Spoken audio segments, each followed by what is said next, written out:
It's Friday, and the Bluebloods are here with another loaded episode full of college football content for all you listeners out there. We start this episode by discussing the recent NCAA announcement about college football possibly returning very, very soon. We then continue our hot seat segment where we analyze which college football coaches in each conference are on the hot seat. And today we go all the way out west to the Pac-12. We then debate what non-conference home-and-home matchups we would like to see scheduled in the near future. And we wrap up this episode with another recruiting update, which focuses on LSU and their recent momentum on the recruiting trail. We have a full show today, so let's kick it off. Yesterday, the NCAA released huge news that voluntary workouts may resume on June 1st for football and basketball.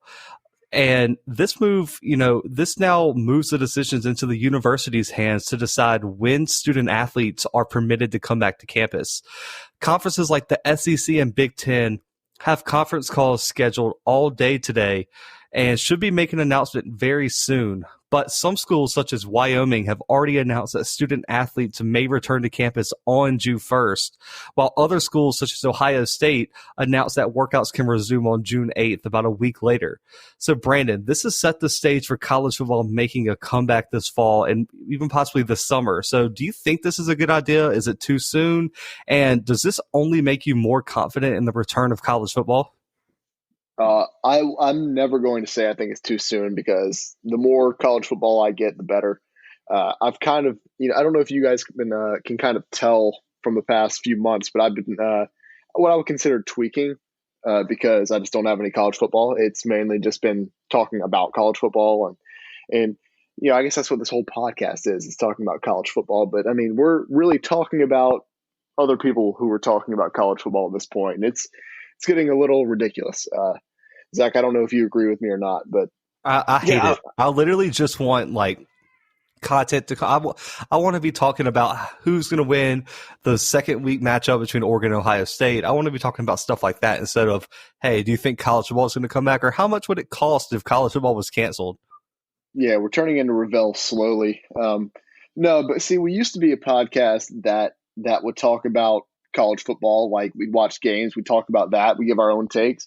Now we're just we're here talking about what we get from ESPN, what we get from other outlets. We're a podcast about podcasts about college football, basically at this point, which I hate. But we're slowly moving back, and it looks like June's going to be our month when we can finally talk about college football firsthand again. And thank God, man. I mean, I don't know how they're going to go about it, but I mean, I just don't see a downside to this. I mean, I understand there's still a pandemic. It's not like it just disappeared instantly. It's still out there. But I mean, there's been people who've been working through this every single day, right? I mean, I work every single day through this. I've been at work every day for the past a little bit over a week now. People are slowly transitioning back into their normal lives. And I think that college football is a big part of our normal lives, at least ours, mine and Zach's, and probably our listeners. If college football isn't a part of your regular life, then I think you're listening to the wrong podcast. And I mean, stay subscribed or whatever, but you might want to check something else out too. So yeah, I mean, I think it's a good move. I think it's a good move financially. I think it's a good move socially, for the college football crowd. I think that we're moving toward finding certain solutions on how this season should progress. Yeah, I agree. I don't think it's too soon. I think it's actually kind of perfect. I mean, players would get June, July, and the beginning of August to prepare for the college football season. Yes, it might not be as long as usual, but I think 3 months is enough time to get in game shape. Right, Brandon? Oh, yeah. I mean, I understand it's not very comparable, when you're talking college to high school, but I mean, that's when high school athletes usually start getting ready, right? I mean, they obviously don't have the same regiments as college players. They don't play at the same level, but I mean, they spend all summer getting ready, and then, they're ready by August, and college football players can be ready by the end of August or the beginning of September, depending on their schedule. Yeah, I would like to see also, I mean, so the first week of the college football season is around I think the last week of August. And I would really like to see, maybe some programs do some, I guess, not spring games, but summer games. I mean, late July, early August would be a perfect time to see what you have. You still get that experience for the younger players. You get to see what you have in terms of, young offensive lines, young quarterbacks, things like that. I think that would be perfect. And I think voluntary, on campus activities is vague enough where, if a kid doesn't feel safe or can't really afford to come back to campus yet, then I think it also in turn saves that argument, I guess, for some critics. But I mean, Brandon, both of us, went to major universities and everything. And I mean, you've seen like the athlete storms. I mean, really and truly, at least the dorms at Auburn, it would almost actually be more safe to quarantine there than at home, I would imagine. Oh yeah, I mean, it doesn't matter who you are. If you've been in those dorms, good luck. I mean, they're awesome. They're incredible. I'd love to live there now. Yeah, and I mean, I think it'd be super easy to quarantine there, or at least at most universities, D1 universities, the athlete storms are like walking distance from the training facilities. And the wellness center at Auburn feeds all the athletes. I mean, they would be perfect just to contain right there, and you would keep the spread down. But at the same time, the safety of, the students come first. But another report that we kind of wanted to mention in this segment is, Mark Slairbaugh from ESPN said that schools would lose a combined $4 billion if games are not played this season. And for me, I think that is just, I can't think of a better motivating factor than seeing $4 million lost. $4 billion, dude. I don't even know. Like, if you asked me to draw a picture of $4 billion, I wouldn't be able to. There's just no way. Like, that's not a real number to me. Maybe I'm just dumb. I don't know, but I couldn't even fathom any four billion of anything. I couldn't imagine. So yeah, I mean, that seems like a lot. I'll be honest.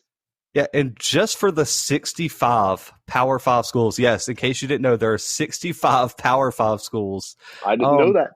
Yeah, those 65 schools would lose a combined $1.2 billion in just ticket revenue. Oh my gosh. If fans weren't allowed to come to the game. I mean, and Brandon, I don't know if you heard about this idea. We're going to go ahead and mention it in here. Is the Ohio State athletic director Gene Smith saying that Ohio State has already presented the NCAA with a social distancing concept for their stadium where they could house between 20 to 22,000 fans for home games while maintaining social distancing guidelines. Yes. I like what I'm hearing, Zach, and you want to know why? Because I'm a season ticket holder, and I think that they're going to let season ticket holders at games to be social distance. Listen, I'm for it if that's what we want to do. I mean, that's just an automatic upgrade to my tickets, really. Value through the roof. I love it. I think anything to get some fans inside and to get these games played would be amazing. I mean, there's sports already going on. I mean, I can barely read, and I'll write a letter. I don't know what petition I need to sign, but I'll do it. I'll make sure to proofread it for you, man. I got you. But, I really am interested to see how this works because, I mean, you see events right now like the UFC and NASCAR right now are still going on. And, Brandon, I don't know if you've watched a NASCAR race. I need this in college football. Have you seen how they interview drivers? No, I've never watched a NASCAR race in my life. Okay, Zach. I actually watched the end of the Darlington race last night. They have selfie sticks with microphones on the end that they've extended to like 6 feet to interview the drivers. That's look, it's kind of cool. I'm not gonna lie. NASCAR seems like something that, like, I don't like. Don't group me in as a NASCAR guy right now. But like, I don't know if I'd hate it. And I don't know if we're way off topic right now, guys. We'll get back on topic after this. But the UFC event, I know you've watched some of these, Brandon, but they have Joe Rogan, Daniel Cormier, and I think it's John Anik, the other announcer. They have them at 3 separate tables announcing the same fight that are 6 feet apart. So all the announcers aren't together. So like there's like 3 different cameras that have to shift while they're trying to like get all these people's opinions. That I was actually about to say that about football, but I did know that actually. It's hilarious to me because they're social distancing while the people who are like actually playing the sport, I guess in UFC, they're actually fighting, are just doing the opposite of social distancing.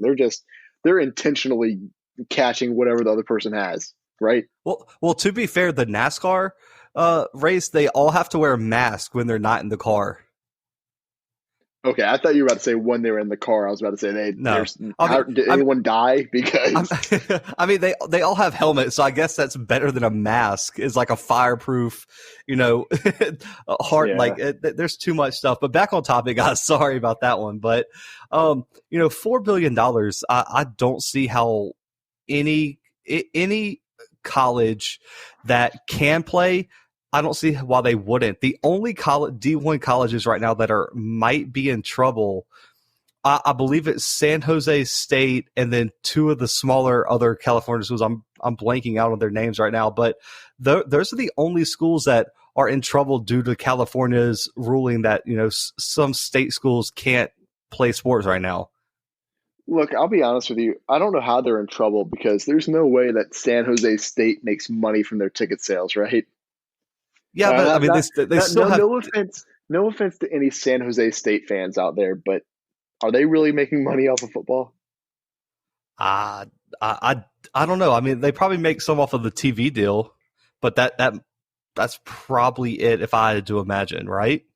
I mean, they Right. probably don't make a lot off of ticket sales, but I'm sure they have some. I don't know what was the attendance for San Jose State these past few years. Uh, an average of 8,200 a game. Yeah, That's yeah. that's like a real number. I made that up, but you believed it for a Okay. second, didn't you? Part of me was like, checks the box there. I mean, I'm imagining is not very high, but still, I still think they would lose money. And I mean, I think a program like San Jose State would be one of the programs we talked about last episode that would be in a lot of trouble about having to cut scholarships or cut other sports. Yeah, no, they definitely would be. I mean, and that sucks for them. I'm not here to bum anybody out. Like I said in the last time I went on this rant when I just felt like a real bummer during this. But yeah, I mean, this is they might actually be in some kind of trouble.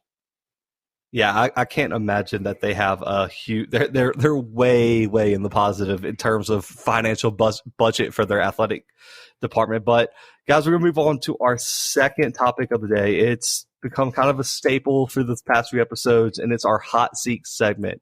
And in case you missed the last few episodes, this is where we break down which head coaches are on the hot seat going into next season. We've already covered the ACC, the Big 12, the Big 10. We're taking it way out west today to the Pac-12. Brandon, I know you probably have a few, let's just say, opinions on some of the head coaches in this conference. So I'll let you take this one first. Yeah, no, I have opinions on everything, Zach. You knew that full well. My first coach on the hot seat, because I've got plenty of them, Zach. My first one, Chip Kelly, UCLA. I get it. Last season he did pretty well. He did a lot better than everybody expected. That doesn't change the fact that this is his third season at UCLA, and he is 7-17 overall. This is UCLA, man. This is UCLA. This is Chip Kelly. So, I mean, good Lord, he signed a $23.3 million contract to coach the Bruins over, I think it was like 5 years.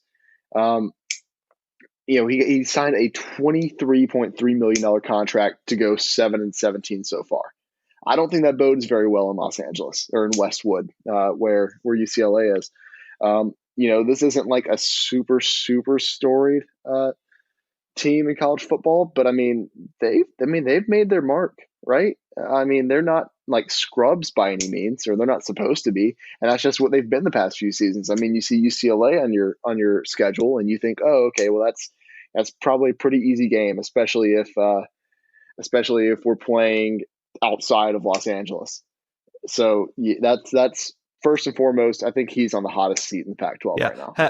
I'm going to jump on you here. He's my second pick. I think he's the second hottest on the seat. I have a person I think is hotter, but I don't want to double back around to Chip Kelly. But Brandon, I just got to ask you, how long have I been on this train of Chip Kelly being on the hot seat? As long as I can remember. Since he was with the Eagles.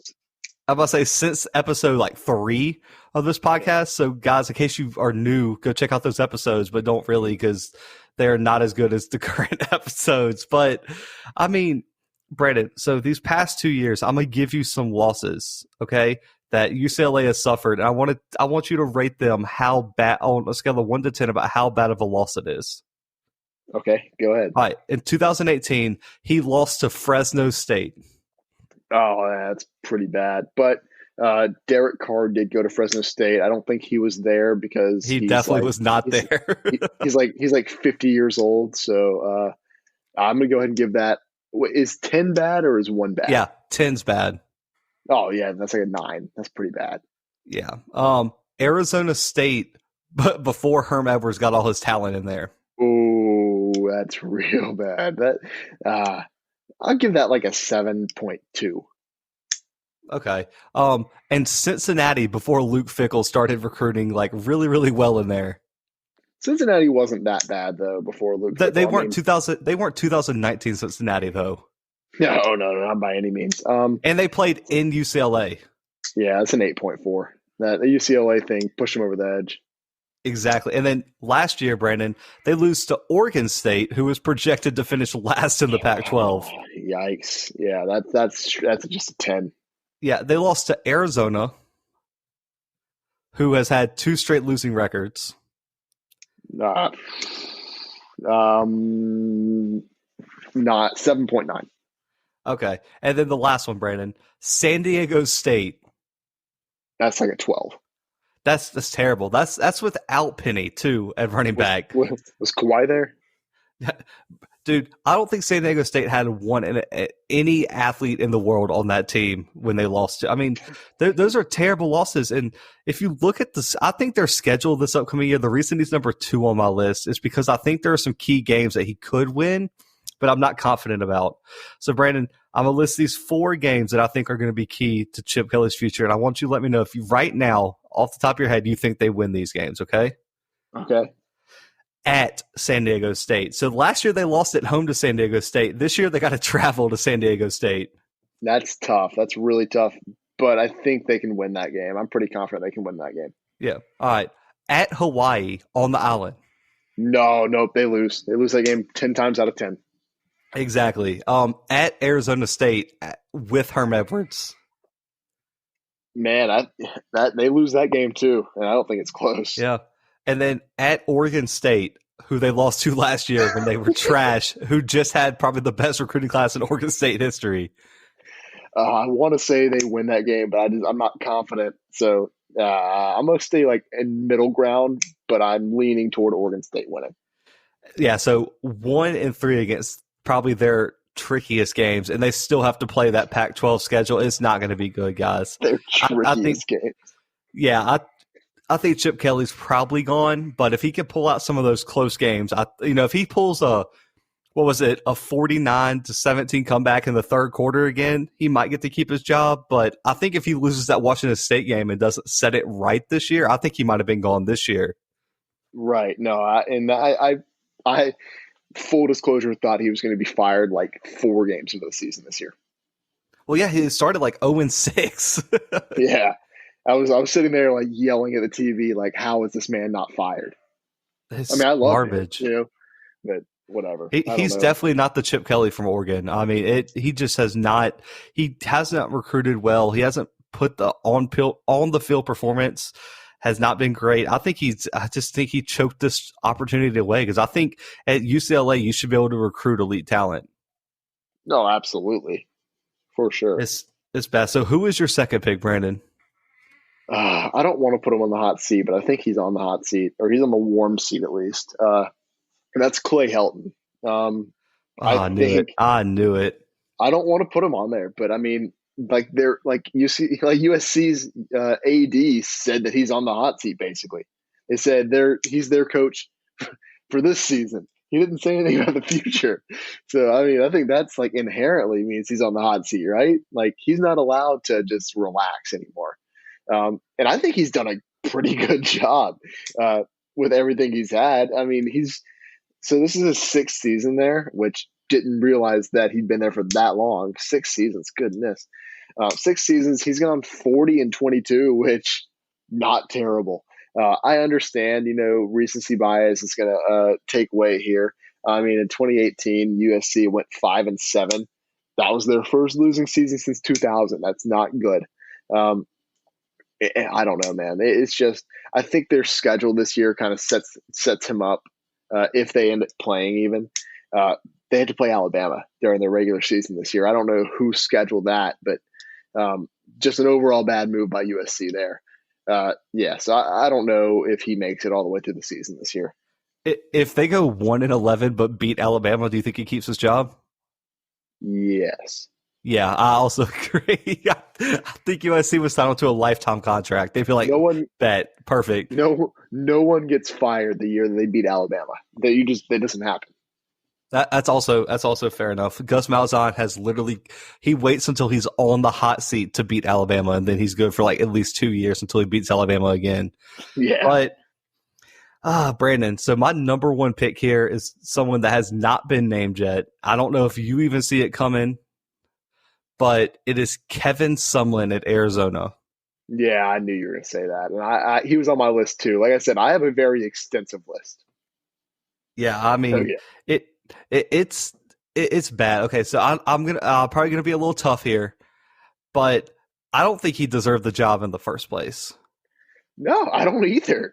I really we've trashed him all season, Zach, all season. It's just if you take Johnny Manziel away from him at Texas A&M, I mean, what does he have to hang his hat on? Even with Johnny Manziel, you only beat Alabama once. Right. No, and you didn't even win the bowl game. Didn't they lose to Duke in the Chick-fil-A Peach Bowl? Yeah, I think so. So he is going into year 4, year 4, and it's year 3. Yeah, year 3. My bad. No bowl games, Brandon. A 37% win percentage and only 6 conference wins, and he ended last season on a 7-game losing streak. You say 6 wins in conference in the Pac-12? Yes. Oh, and that's over 2 years. Kevin Sumlin, I know you listen. I know you're listening right now. You're fired. I'm not the AD at Arizona, but I feel like I have all authority to fire you right now. Okay, Brandon, it gets worse. I was checking out this upcoming season because I don't know if you guys have caught my trend here. I pick coaches based on can they maybe save their job next year. I honestly, this might we might have, if we have any Arizona listeners, I'm sorry. I think this team goes 1-11 to 3-9, somewhere in there. That's how bad. Okay, Brandon, I'm gonna name these the 9 surefire losses I see, and I want you to let me know what you think. All right? Okay. We got Hawaii. Oh, on the island? No, it's in Arizona, but I still think Hawaii pulls that one out. Yeah, I don't know, man. Hawaii's not very good off the island. As much as I don't know. Them. Hey, we'll have to pull up the bad beats tapes. But how many times did you pick against Hawaii off the island and they pulled through? Zach, I'm a man of tradition. I'm a man of habit. I'm a creature of habit, is what I am. And so, plenty of times, yeah. Oh man! And then at Texas Tech. Oh, that's a loss. At UCLA. I don't know, man. That's a toss-up. But I think they're both going to be trash, but I think UCLA, that's one of UCLA's few wins. Okay.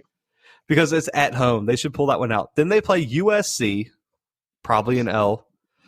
Then they go at Washington, probably an L. Loss, yeah. Then they play Oregon. L. Definitely an L. Then at Utah. L. At Oregon State. Win. That's a dub. Okay. And then they have to play Herm Edwards and Arizona State. Yeah, that's a loss. And then they also play Stanford and Colorado on that schedule, and I just didn't even put those in there just to be nice. No, he's done for. That's it. He's done for.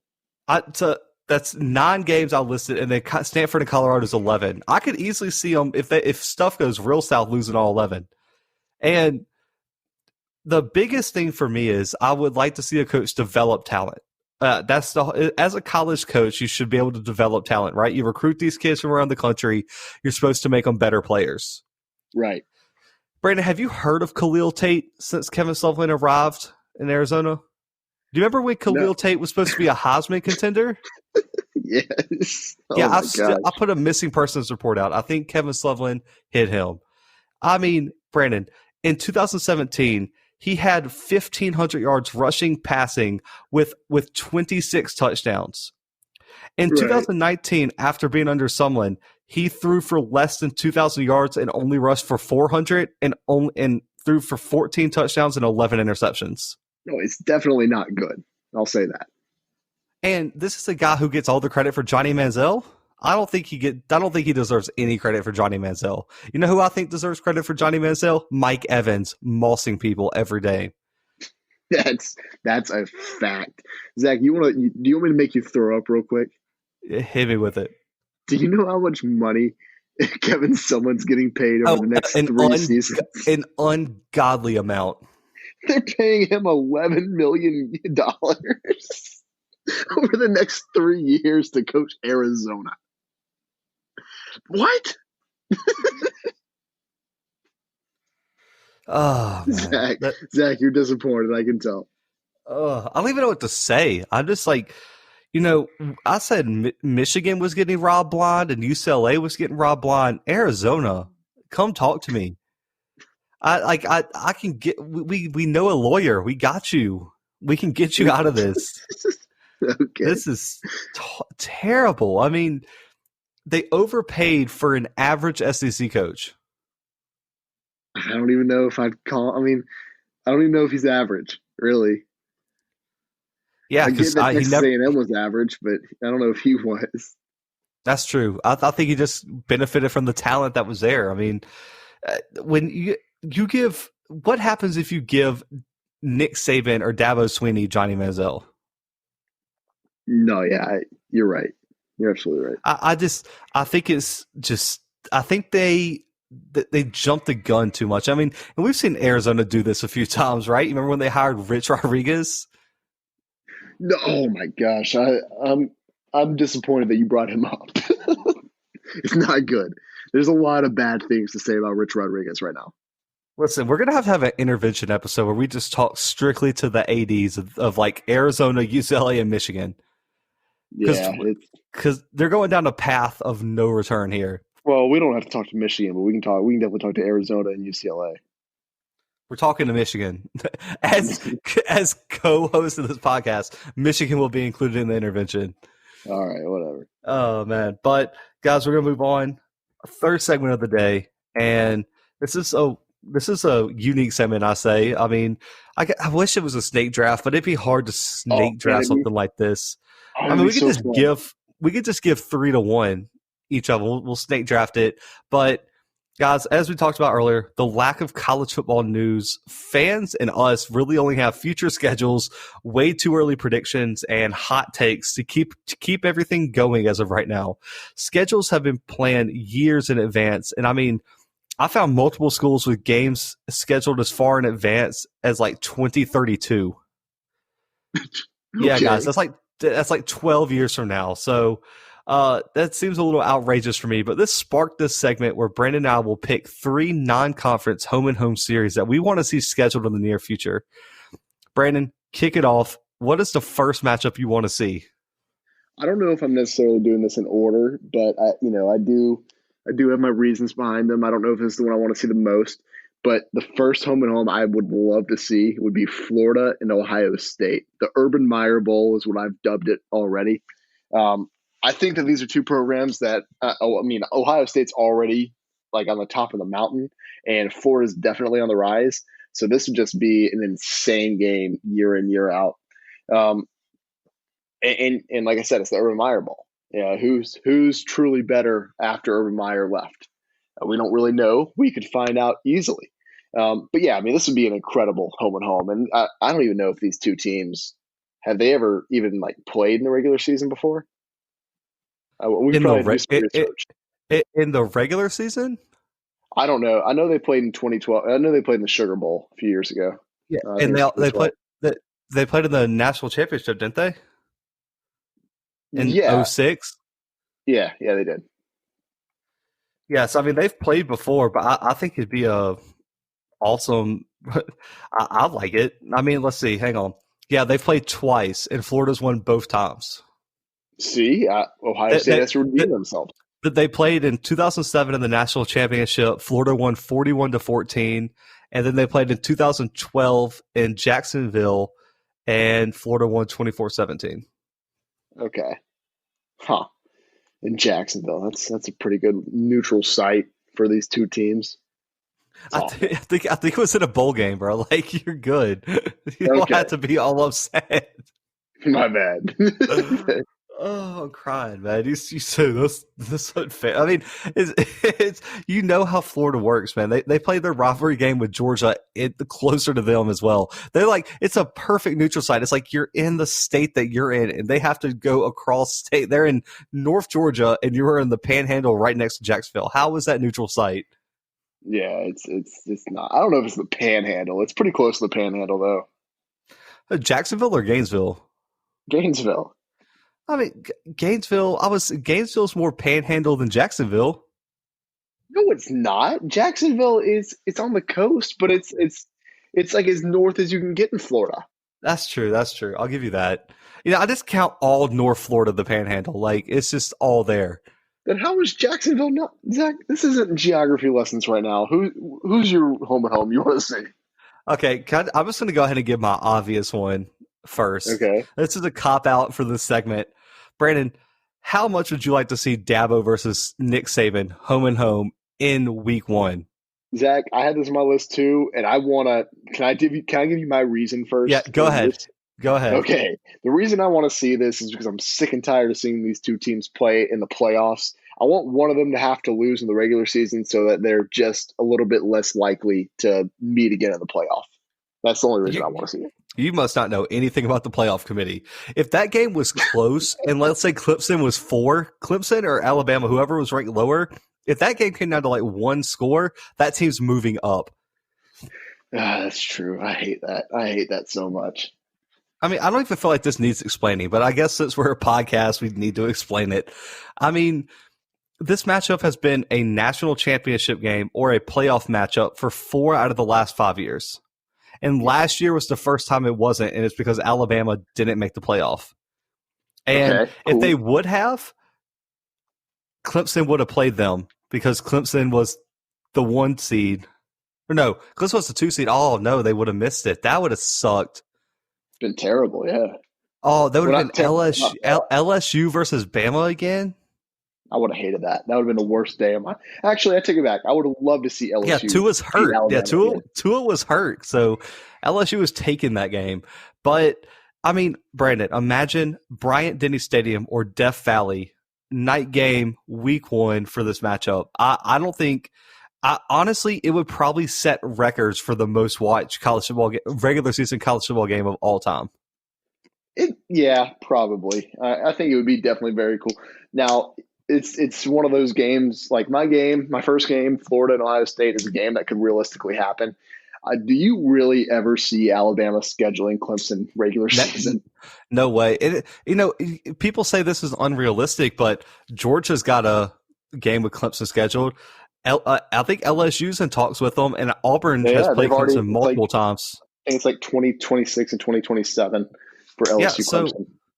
So clearly, it's not Clemson dodging Alabama. No, it's Alabama. We've been over this. That's right. We had a whole segment. I forgot about that. They play Duke for the Chick-fil-A kickoff game. If that doesn't make you mad, then I don't know how to make you mad. But then Alabama's AD saying that people are dodging them. Yeah, no one wants to play all that. Okay, I bet no one wants those kind of ratings on TV.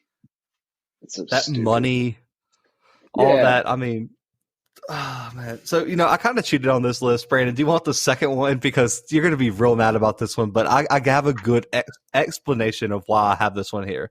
What do you mean? Do you want me to go ahead and let you pick your second one? Go ahead, I guess. All right, Oregon, Auburn, and hear me out first. No, that's stupid. No, it's not. Listen, they've only had 2 matchups in school history. Yeah, national championship and kickoff weekend. Yeah, both of them came down to the last play, last possession. And they've both had national ramifications, of course, and were some of the best games in that season or even college football recent history. Brandon, I know you don't follow very closely, but you can ask any Auburn fan. There's actually like a Twitter beef rivalry thing between Oregon fans and Auburn fans. They hate each other.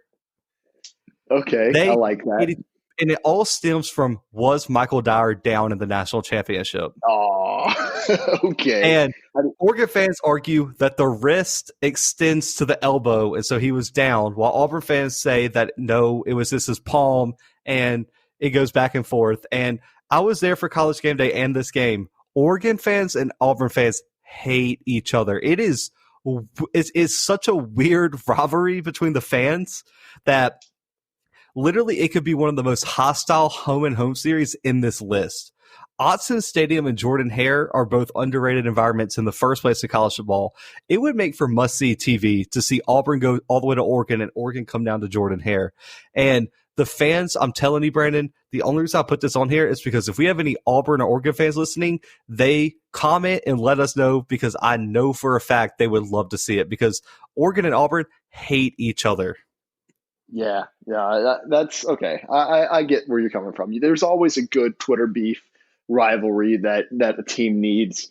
Exactly. And Brandon, as an LSU fan, let's just say LSU had no national championships and y'all played, let's just say a random team. Y'all played Washington.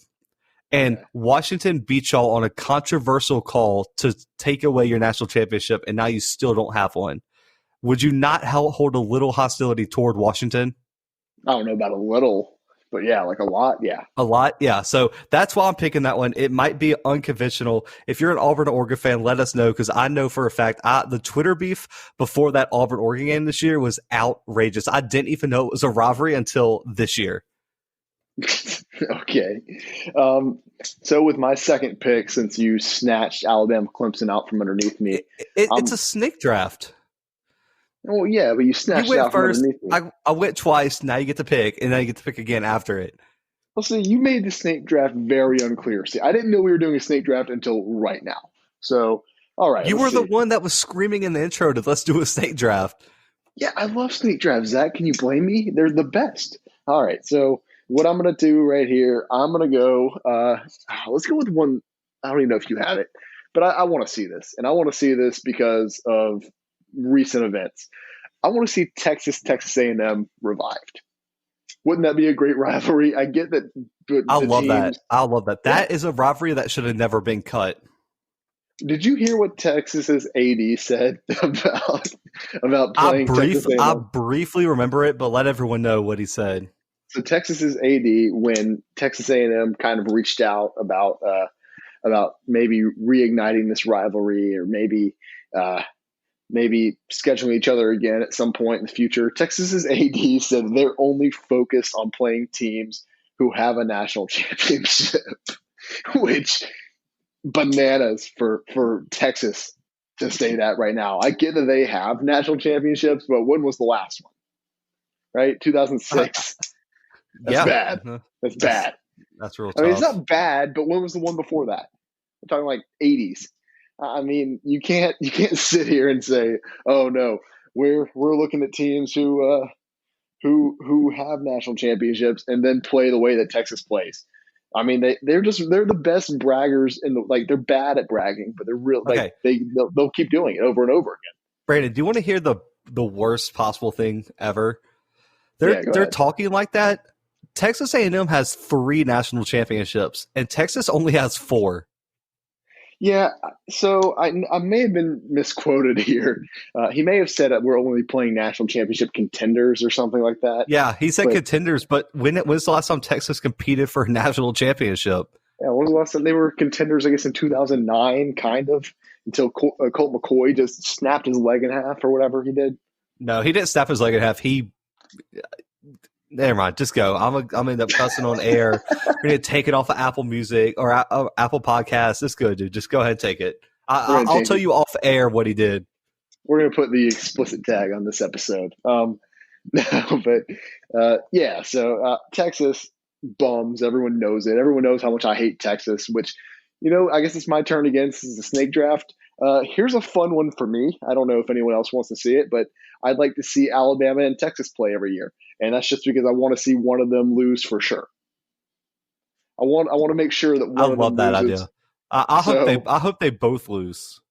See, that's what I'm saying. But if if they play each other, then one of them has to lose, and that just makes for a really good weekend for me. So let's go with Alabama, Texas, home and home, and I want that for like 30 years in a row. That way, I just have one good weekend every year at least. I'm for that. And, Brandon, this matchup, okay. I'm laughing so hard, man. I made this matchup before talking about anything. And now that I'm thinking about it, this is going to haunt your dreams, this matchup. Oh, no. Okay. Think about just like two teams that you hate the most and just put them in one weekend. I'm thinking. I have Texas versus Michigan. Oh my God. Well, I mean, that would also be a good weekend for me. I guess I get to see one of those teams lose. So that's pretty sick. Brandon, they've only faced once in school history, and that was the Rose Bowl the year before Texas beat USC in the Rose Bowl again. And Texas won 38-37 in one of the greatest college football games that season. I went back and watched some of this game, and, this would be just a battle of programs trying to just be back. It's a battle of programs who think they're going to win the national championship every year. And what's better than that? And listen, Texas versus Michigan in the Big House as an exclusive night game, because as we know, the Big House doesn't host a lot of night games. Texas versus Michigan at night in week 1 or 2 would be huge. And plus, I don't know if you've guys seen the news. Go look it up. Texas's stadium is getting a huge facelift, a lot of renovations done, and it's going to make it one of the nicer stadiums in college football. This would be an instant classic, and I want this scheduled ASAP. Oh, that would be beautiful. Let's do it. Let's schedule it ourselves. There we go. We'll call the ADs up to be on the podcast and be like, listen, man, you need to schedule this game. It just has to happen. We have too many listeners to be disappointed if you don't schedule this game. Okay, let's do it. Yeah. We're going to reach out to you guys. But, yeah, let us know. I guess as you listen to this episode, find our post on Instagram. Let us know what games you guys would want to see. And if we get enough feedback on that, we might even break them all down next episode. The games you guys send us, we will talk about on the next episode of the podcast. But for right now, guys, we are going to move on to our final segment. It's y'all's favorite. It's your favorite Blue Bloods segment. And, of course, it is the exclusive recruiting updates from us. And check out our most recent episodes to catch up on updates from around the country. We've broken down multiple recruiting classes already. But today, it's a special trip for Brandon. We're going to head down to Baton Rouge, Louisiana to analyze the defending. Already there. Brandon is currently in Baton Rouge. We're analyzing the defending national champions, LSU Tigers, and their 2021 recruiting class. They've had 2 straight top 5 recruiting classes, and Coach Ed Orgeron is dominating the trail again. They've had a lot of recent momentum and have jumped up to number 6 in the country right now. Its class is loaded. 8 top 300 recruits, and the Tigers are in the running for a lot more elite uncommitted talent. Brandon, this is your school, your expertise. I'm going to let you take this one. I want you to let us know your thoughts on the class. Who is your favorite player, and who should we watch out for, committing in the near future? Yes, sir. All right. I have a lot to say, Zach, and I knew that you would know this. I'm kind of curious to hear what you have to say, though. I want to see a player, so I don't take the spotlight away from you. I want to hear a player that you're excited for. Okay. It's not the top player in the class right now. He's up there, but it is JoJo Early. Yes, sir. Earl. Earl, my bad. Earl. I hate when they put those E's on the end that are either silent or not. It don't matter. He's my personal favorite prospect in this class. He's 73rd overall player in the country, number 12 wide receiver out of Texas, guys. And Brandon, you're going to love this comparison. Do you know who this guy screams to me? Like, I'll watch probably a minute and a half to 2 minutes of his film, taking notes for this segment. One name popped out in my mind immediately, and that is Rondale Moore.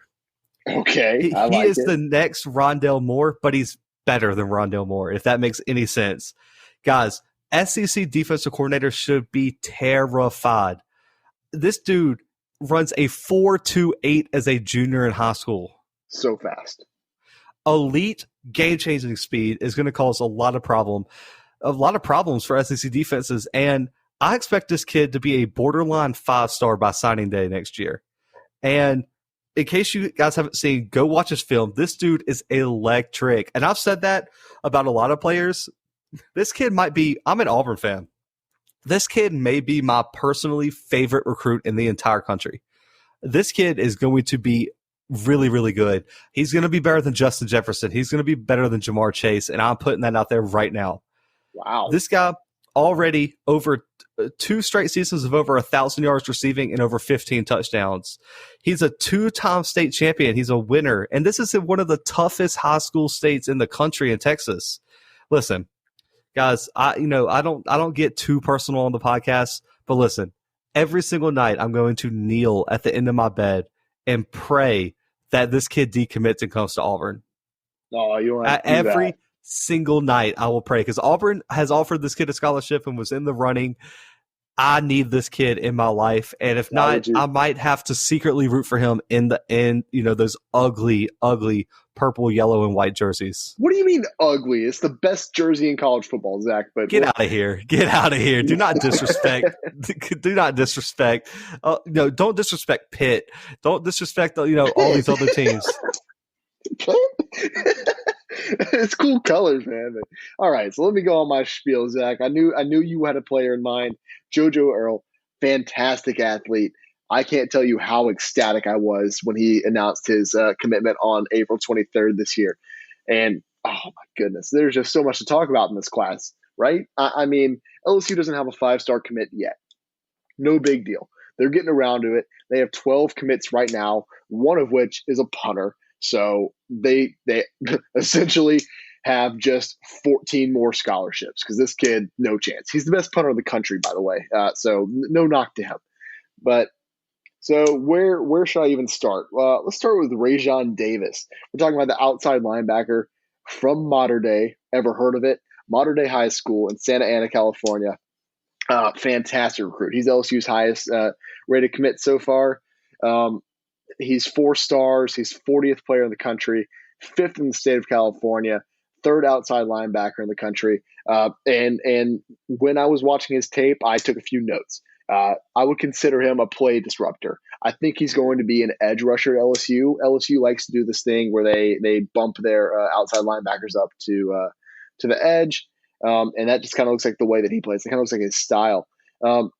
One thing I've really noticed about him is that he really just slithers through blocks. He gets around them with ease.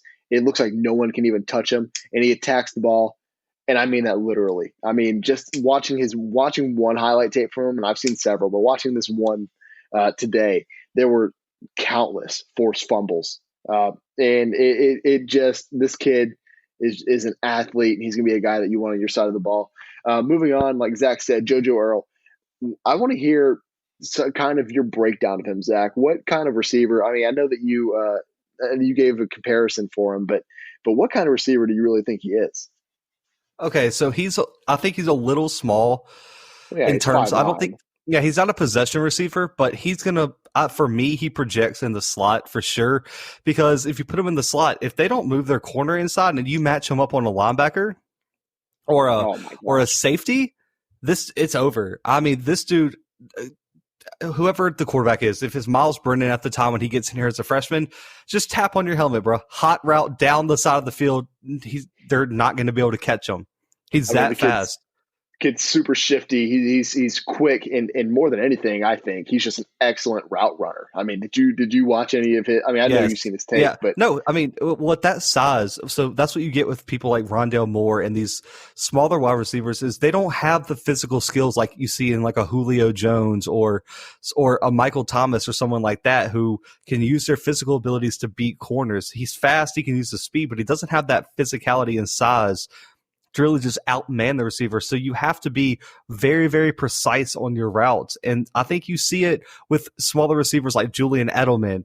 You see it with Rondale Moore. You see it with people like Wes Welker. I mean, these smaller guys that are shifty are probably more dangerous than having someone like a Julio Jones. Yeah, for sure. And so speaking of somebody like, you can go ahead and finish if you need to. Yeah. And also he's going to be used in Wildcat. He's going to be used in jet sweeps. He's going to be used in the screen game. He's versatile, and he's going to be used on special teams too. And that's where I'm very excited to see this kid shine.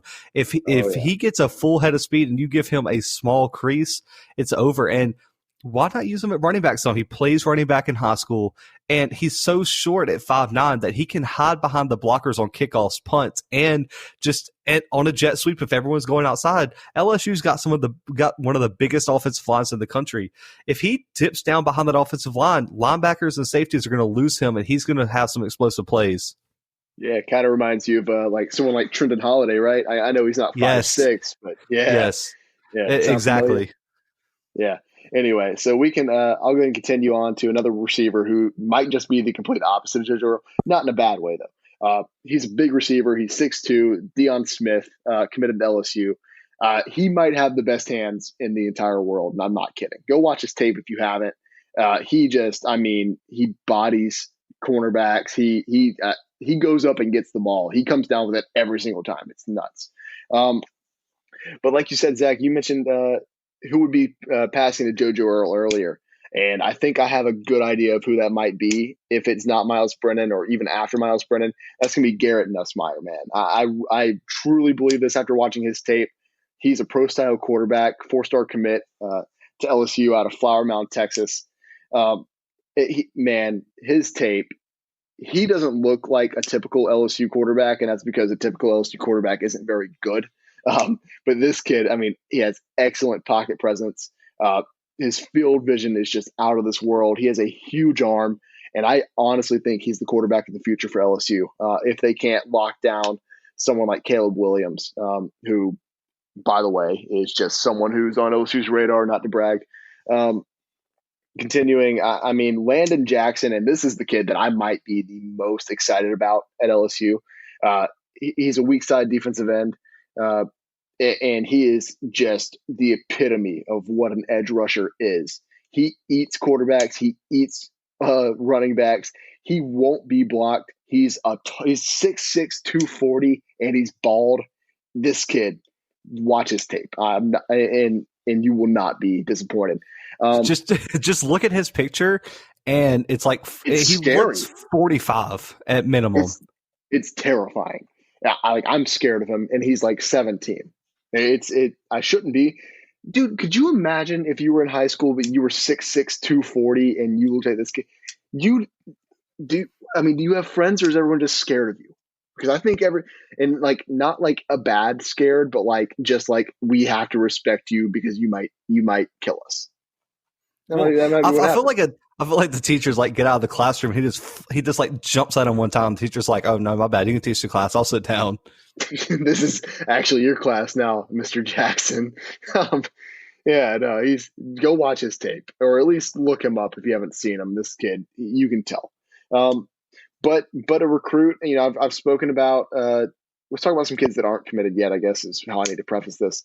And I've already spoken about Caleb Williams. Definitely excited about this kid. Kind of looks like he's leaning Oklahoma right now, which not ideal. But he's still on LSU's radar. LSU has a ton of people on the radar, by the way, and that's, this point of the season, everyone's on your radar, I guess. every 5-star recruit in the country is on your radar.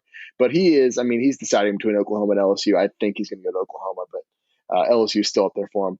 But the player I want to talk about is a defensive tackle out of Terrebonne High School in Houma, Louisiana. If that name sounds familiar, if that city sounds familiar to you, that's because that's where Coach Ed Orgeron is from. This kid, look, he lives in the swamp. He lives in Houma. He's been dreaming of LSU. It's no secret to anybody. He's a 5-star defensive tackle. This kid is huge. 6'5", 310 pounds, playing defensive tackle. What does he do? He does his job. He plugs holes. He finds the football. And the thing that stuck out to me the most is that on his highlight tape, I saw him return a fumble for like 20 yards. I don't know how, when you're 6'5", 310, that no one catches you, but they didn't. And once they did catch him, they just couldn't tackle him because he wouldn't go down. It was hilarious. Go watch it. It was great.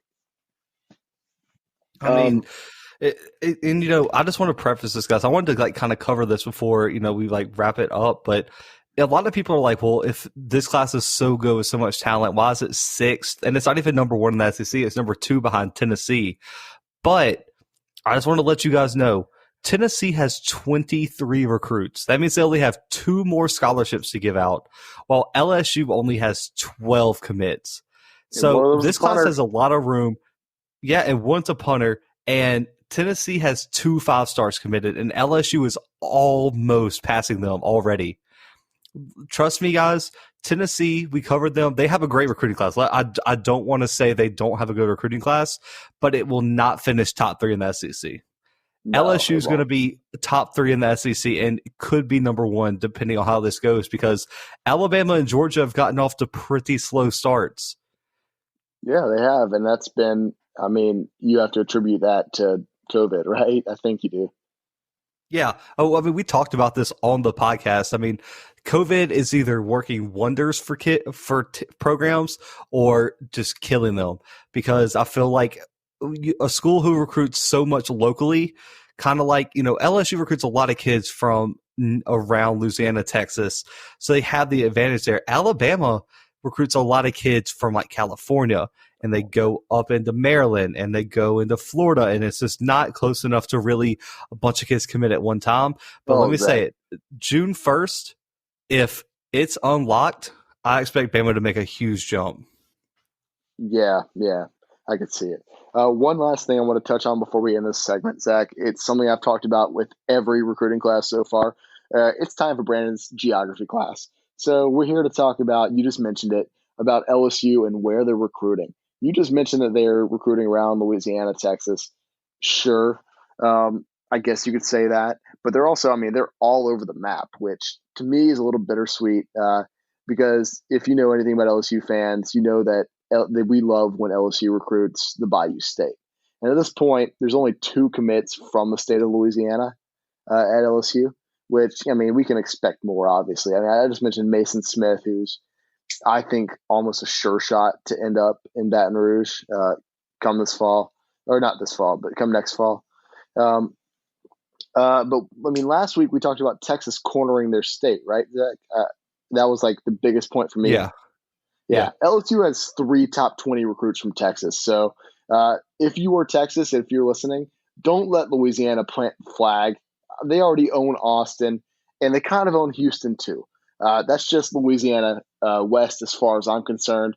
Texas, it's not looking good for you. LSU's coming.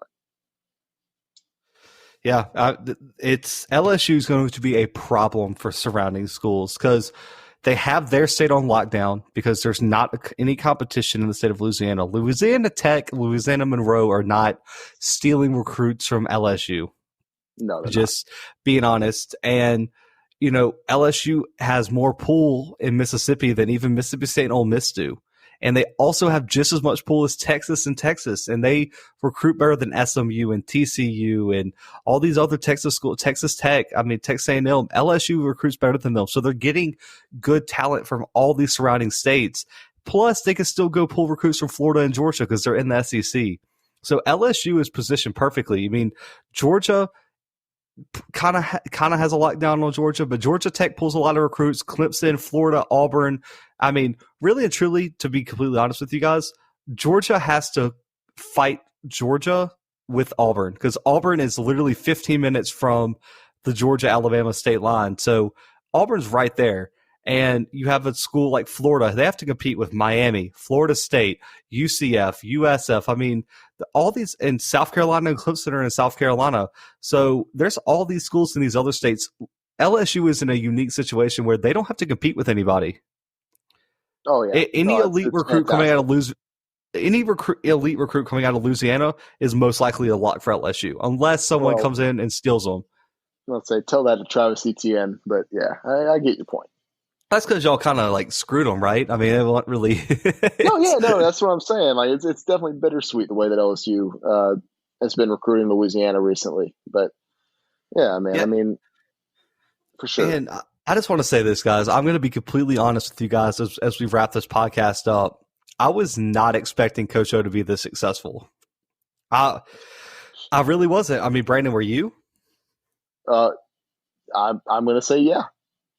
Really, when they hired him after Les Miles, you said that's what we're getting. I was excited about Coach O. Now, did I think he was going to win a national championship in 3 years? No.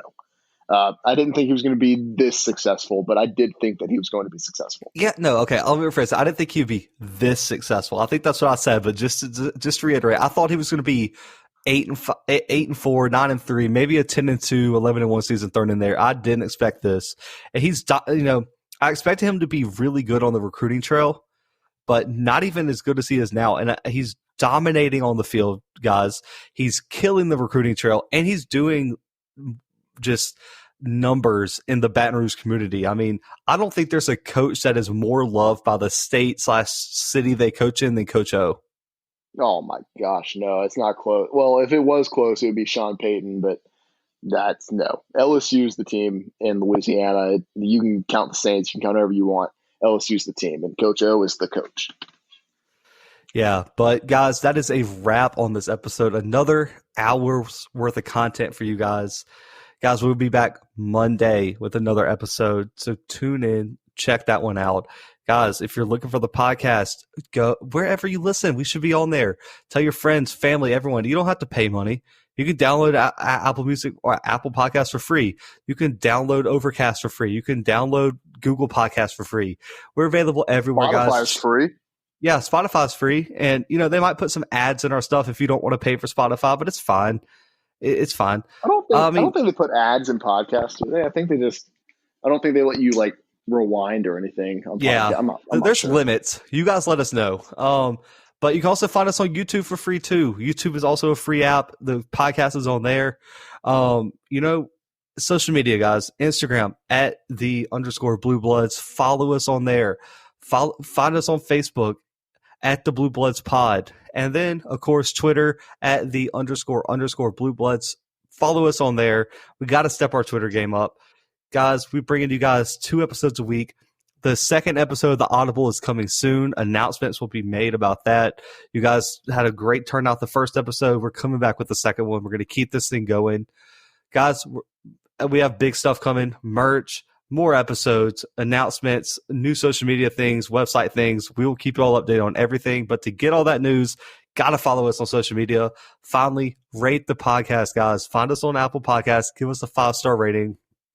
Subscribe to YouTube, wherever you listen to podcasts. We love you guys. We appreciate you guys listening.